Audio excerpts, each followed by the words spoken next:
Good afternoon, friends. I trust that we're all okay this afternoon. We thank God for His grace and His mercy. We thank Him for the gift of life. We are continuing with the book of Genesis. Today we are looking at Genesis 27. We are finishing off this chapter today. You remember last week we finished on verse 23. So we'll pick up our story from verse 24 today, which says that then he said, "Are you really my son Esau?" He said, "I am." Verse 25, he said, "Bring it to me, and I will eat of my son's game, so that my soul may bless you." So he brought it near to him, and he ate, and he brought him wine, and he drank.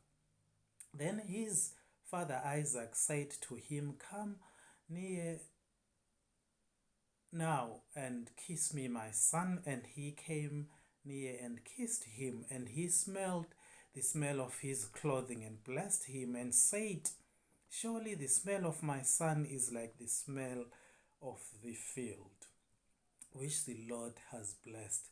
Therefore may God give you of the dew of heaven, of the fatness of the earth, and plenty of grain and wine." Verse 29, let people serve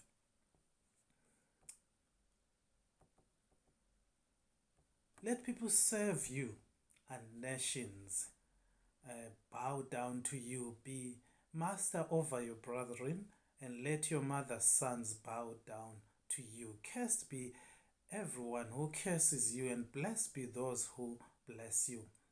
Verse 30, Esau, verse 30 says, "Now it happened, as soon as Isaac had finished blessing Jacob, and Jacob had scarcely gone out from the presence of Isaac his father, that Esau his brother came in from his hunting. He also had made several food and brought it to his father, and said to his father, 'Let my father arise and eat of his son's game, that your soul may bless me.' And his father Isaac said to him, 'Who are you?' So he said, 'I'm your son, your firstborn Esau.' Then Isaac trembled exceedingly and said, 'Where is the one who hunted game and brought it to me? I ate all of it before you came, and I have blessed him, and indeed he shall be blessed.'" Verse 34, when Esau heard the words of his father, he cried with an exceedingly great and bitter cry, and said to his father, "Bless me also, my father." But he said, "Your brother came with deceit and has taken away your blessing." Verse 36, and Esau said, "Is he not rightly named Jacob? For he has supplanted me these 2 times. He took away my birthright, and now look, he has taken away my blessing." And he said, "Have you not reserved a blessing for me?" Verse 37, then Isaac answered and said to Jacob, "Indeed, I have made him your master, and all his brethren I have given to him as servants with grain and wine, and I have sustained him. What shall I do now for you, my son?" Verse 38, and Esau said to his father, "Have you not only one blessing, my father? Bless me also, my father." And Esau lifted up his voice and wept. Then Isaac, his father, answered and said to him, "Behold, your dwelling shall be of the fatness of the earth, and of the dew of heaven from above." And verse 40, "By your sword you shall live, and you shall serve your brother. And it shall come to pass, when you become restless, that you shall break his yoke from your neck." Verse 41, so Esau hated Jacob because of the blessing with which his father blessed him. And Esau said in his heart, these days of mourning of my father are at hand. Rather, the days of mourning of my father are at hand. Then I will kill my brother Jacob. And the words of Esau, her older son, were told to Rebekah. So she sent and called Jacob, her younger son, and said to him, surely your brother Esau comforts himself concerning you by intending to kill you. Verse 43, now therefore, my son, obey my voice, arise, flee to my brother Laban in Haran, and stay with him a few days until your brother's fury turns away, until your brother's anger turns away from you and he forgets what you have done to him. Then I will send and bring you from there. Why should I be bereaved also of both in one day? Verse 46, and Rebekah said to Isaac, I'm weary of my life because of the daughters of Heth. If Jacob takes a wife of the daughters of Heth like these, who are the daughters of the land, what good will my life be to me?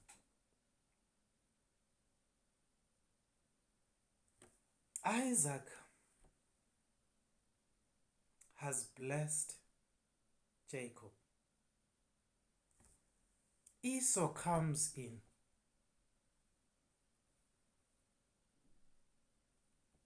Isaac blessed Jacob, thinking Jacob was Esau, because of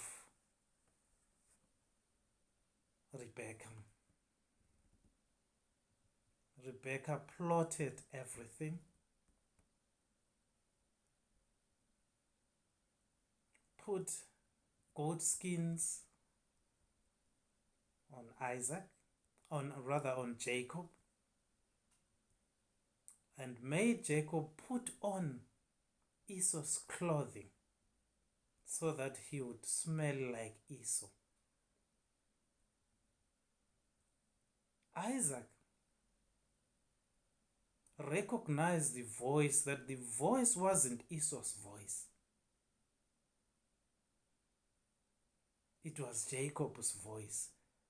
But then he got deceived, because when he touched his hands, because of the goat skins, it felt like he was hairy like Esau.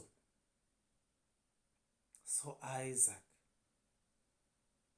got deceived and blessed the wrong person. Esau came in, the one that was supposed to get the blessings. And he announces to his father that I've come in with what you had asked me to get for you. I've prepared the food and I've brought it in so that you may enjoy your food. And Isaac says that, who are you? And Esau says, I'm Esau, your son. And Isaac trembled, because that's when he realized that he had been deceived.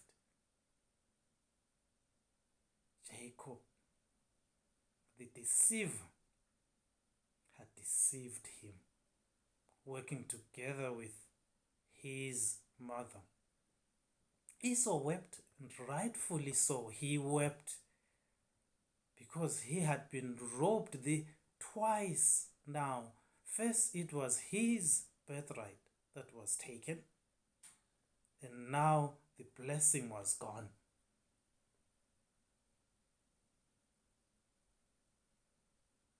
He wept bitterly because he had lost twice now.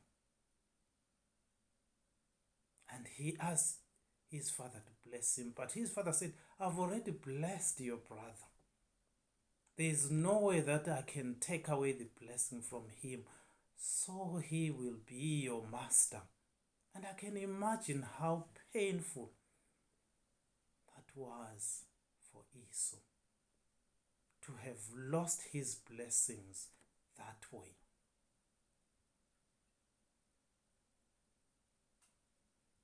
Family that was divided. A mother that loved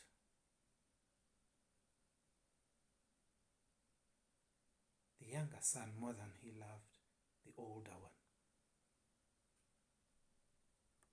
Made her do this, which caused division in the family, which caused Esau to hate his brother. A mother, parents are supposed to unite the family, not to divide the family. Rebecca wasn't a very good example of a good mother. And as we continue with this story, Isaac says to Esau, your blessing will come from your hunting. Your blessing will come from your sword, from your hunting. This was a consolation for Esau, but he remained bitter, and rightfully so. And he even verbalized it and said that as soon as my father dies, I will kill my brother. I will kill Jacob as soon as my father dies. And Rebecca heard what Esau was planning, what Esau was plotting. Rebecca heard.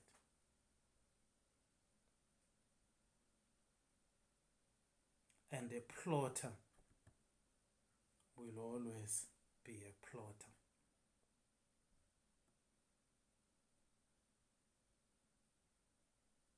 She found something.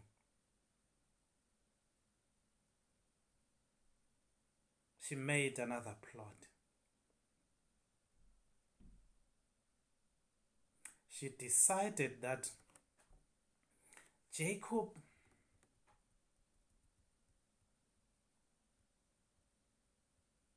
was going to escape to his to his uncle Laban. So she calls him, she tells him that your brother is angry about what has happened, so now you have to leave.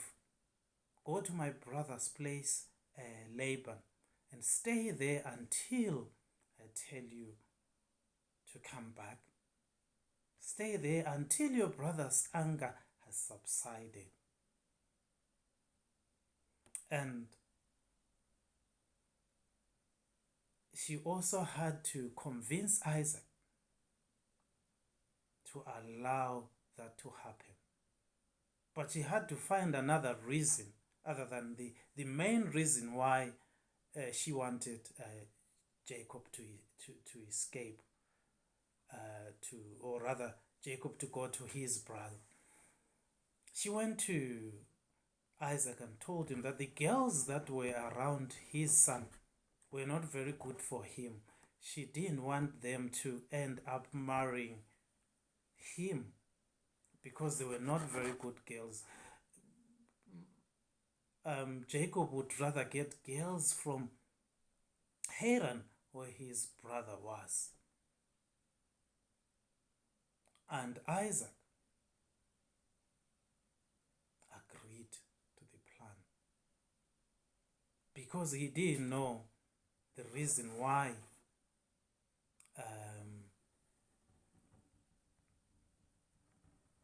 he didn't know the reason why Rebecca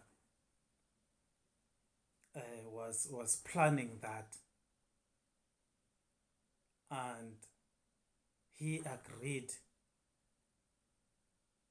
because he was told that it was because of these girls that were around. So if Jacob was to go that side, then he was going to get good girls there. But it was all because of what Rebecca had done. It was because of the plot that Rebecca had made. What a sad family situation.